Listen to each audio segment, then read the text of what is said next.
Hi friends, இன்றைக்கி நம்ம மீன் குழம்பு எப்படி வைக்க போகிறோன்னு தான் பார்க்க போகிறோம். அதுக்கு நம்ம பாறை மீன் எடுத்துருக்கோம். பாறை மீன் நல்லா க்ளீன் பண்ணி மஞ்சத்தூள் உப்புலாம் போட்டு நல்லா கழுவி எடுத்து ஊற வச்சுட்டு கேஸ் பற்ற வச்சு வானல் எடுத்து நல்லா ஹீட் ஆன பிறகு நமக்கு தேவையான அளவு எண்ணெய் ஊற்றி எண்ணெய் நல்லா சூடாகுதான்னு செக் பண்ணிவிட்டு நம்ம கை வச்சு பார்த்தா எண்ணெய் ஹீட்டாக இருக்கணும். அந்த டைமில் பச்சை மிளகா போட்டு ஓரளவுக்கு அந்த பச்சை மிளகாவோட ஃப்ளேவர் அந்த எண்ணெயில் இறங்குற அளவுக்கு கொஞ்சம் சூடு பண்ணிவிட்டு வெங்காயம் போட்டு நல்லா வதக்கணும். வெங்காயம் கலர் சேஞ்ச் ஆகிற அளவுக்கு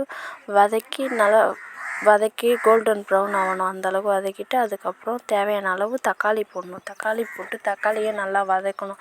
தக்காளி நல்லா வதங்கி எண்ணெய் பிரிஞ்சு தனியாக வர அளவுக்கு நல்லா வதக்கணும். நல்லா வதக்கிட்ட பிறகு நம்ம ஒரு பாத்திரத்தில் ஒரு பெரிய நெல்லிக்காய் சைஸ் புளியை எடுத்து ஊற வச்சு அதை நல்லா அந்த புளி சாறு மட்டும் எடுத்து அந்த தோலெல்லாம் எடுத்து போட்டு நல்லா வடிகட்டிட்டு அதில் மிளகாத்தூள் நமக்கு எப்போயும் வீட்டில் போடுற குழம்பு மிளகாத்தூளும் அதையும் போட்டு நல்லா மிக்ஸ் பண்ணி இதில் ஊற்றிடணும்.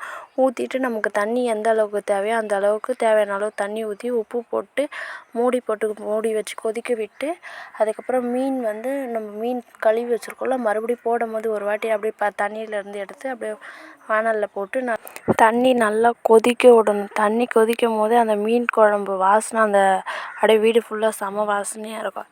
அந்த நேரத்தில் மீன் எடுத்து போட்டு மீன் அப்படியே நல்லா தண்ணி கொஞ்சம் கொஞ்சமாக எடுத்து நல்லா வடிகட்டி நல்லா அழுத்தினோம்னா மீனில் இருக்கிற தண்ணியெல்லாம் வெளியே வந்துடும். அப்படியே அந்த தண்ணியை எடுத்துட்டு மீன் எடுத்து வானலில் போட்டு நல்லா கொஞ்சம் நேரம் நல்லா போட்டு ஒரு ரொம்பலாம் கிண்டக்கூடாது. ஓரளவுக்கு சும்மா மிக்ஸ் பண்ணி விட்டுணும். ஒரு கிளறு இந்த மாதிரி கிளறி விட்டு தட்டு போட்டு மூடி விட்டுறணும்.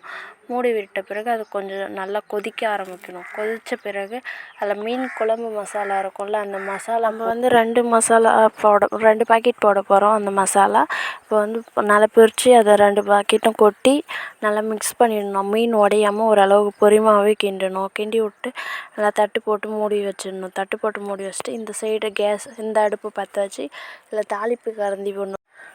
அந்த கரண்டி சூடான பிறகு அதில் இருக்கிற தண்ணியெல்லாம் எடுத்துட்ட பிறகு ஒரு 4 ஸ்பூன் எண்ணெய் விட்டு எண்ணெய் நல்லா சூடாகணும். நல்லா சூடான பிறகு ஒரு ஸ்பூன் கடுகு போட்டு கடுகு நல்லா பொரிஞ்ச பிறகு அதில் 1 ஸ்பூன் வெந்தயம் போடணும். வெந்தயம் போட்டு வெந்தயம் நல்லா அந்த பொரியிற டைமில் ஒரு 4 மிளகு மட்டும் போட்டு அதை கேஸை ஆஃப் பண்ணிடணும். கேஸ் ஆஃப் பண்ண பிறகு தான் நம்ம கருவேப்பிலை போடணும். கருவேப்பிலை போட்டு அப்படியே எடுத்து அந்த கொதிக்கிற மீன் குழம்புல நம்ம அந்த தாளிப்பை எடுத்து கொட்டிட்டோம்னா ஒரு நிமிஷம் நல்லா கொதிக்க விட்டு அப்படியே கேஸ் ஆஃப் பண்ணோம்னா சுவையான மீன் குழம்பு தயார். இந்த வீடியோ பிடிச்சிருந்தா லைக் பண்ணுங்கள், கமெண்ட் பண்ணுங்கள், சப்ஸ்கிரைப் பண்ணுங்கள். தேங்க்யூ.